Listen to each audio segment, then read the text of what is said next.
Welcome back to another video. Today I'm going to show you how to change the throttle actuators on an S85 engine and replace them with our uprated ones that I have here in my hand.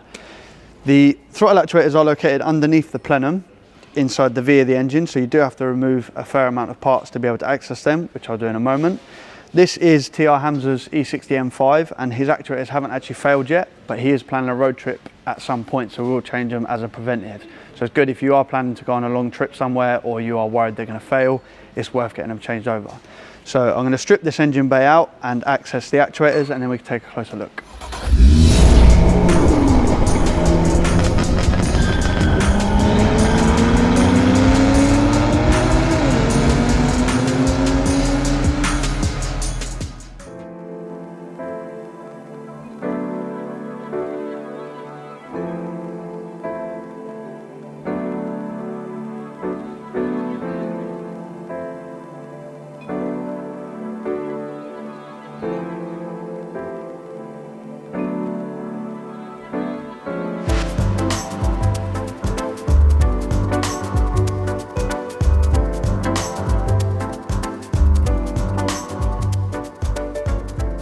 So with the engine bay stripped out, we can take a closer look at the actuators themselves.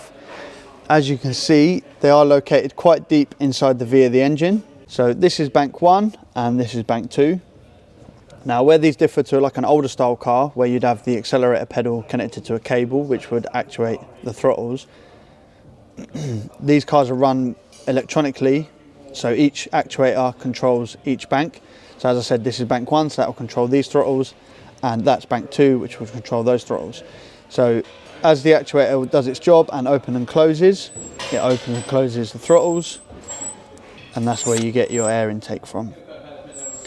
So now we've been through that, I'll strip those two out and we can take a closer look at why they fail when they're both out of the car.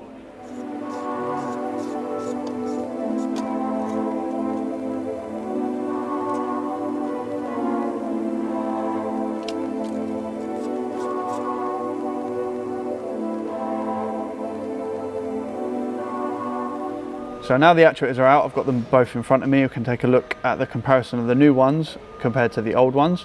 So the old actuator obviously looks the same as the newer ones because the casing is the same. We only use genuine BMW parts when we have them rebuilt.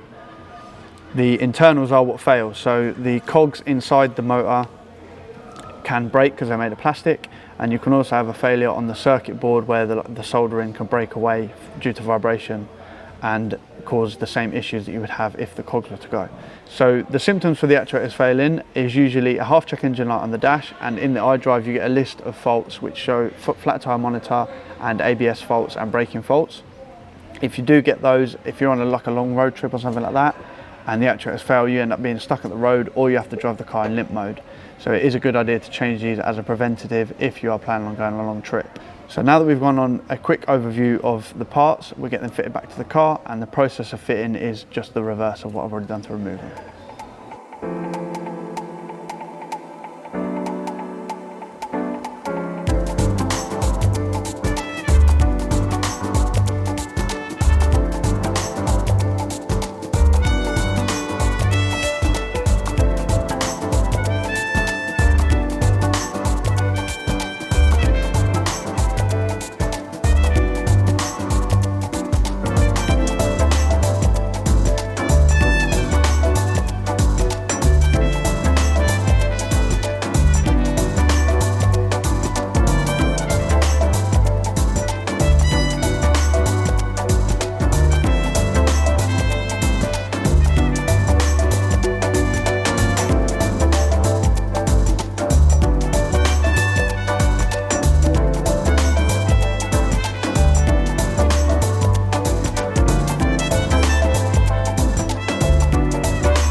So with the engine bay built back up, the job is now complete. As I mentioned before, Hamza didn't actually have the lights on the dash, so his actuators hadn't failed. But if they had, and he did have the lights, all we'd have to do is clear them out and the car would be good to go. So you can now drive the car and hopefully enjoy it with the confidence that our actuators are not going to fail on him. For more information on the product, click the link in the description below, and thanks so much for watching. Thank you so much for watching, guys. If you liked the video, please give us a thumbs up. And if you haven't already, please remember to subscribe to the channel and turn your notifications on. If you want to join the conversation, please drop us a comment below and we will do our best to respond to you. And if you're running out of things to watch, why don't you watch one of these two?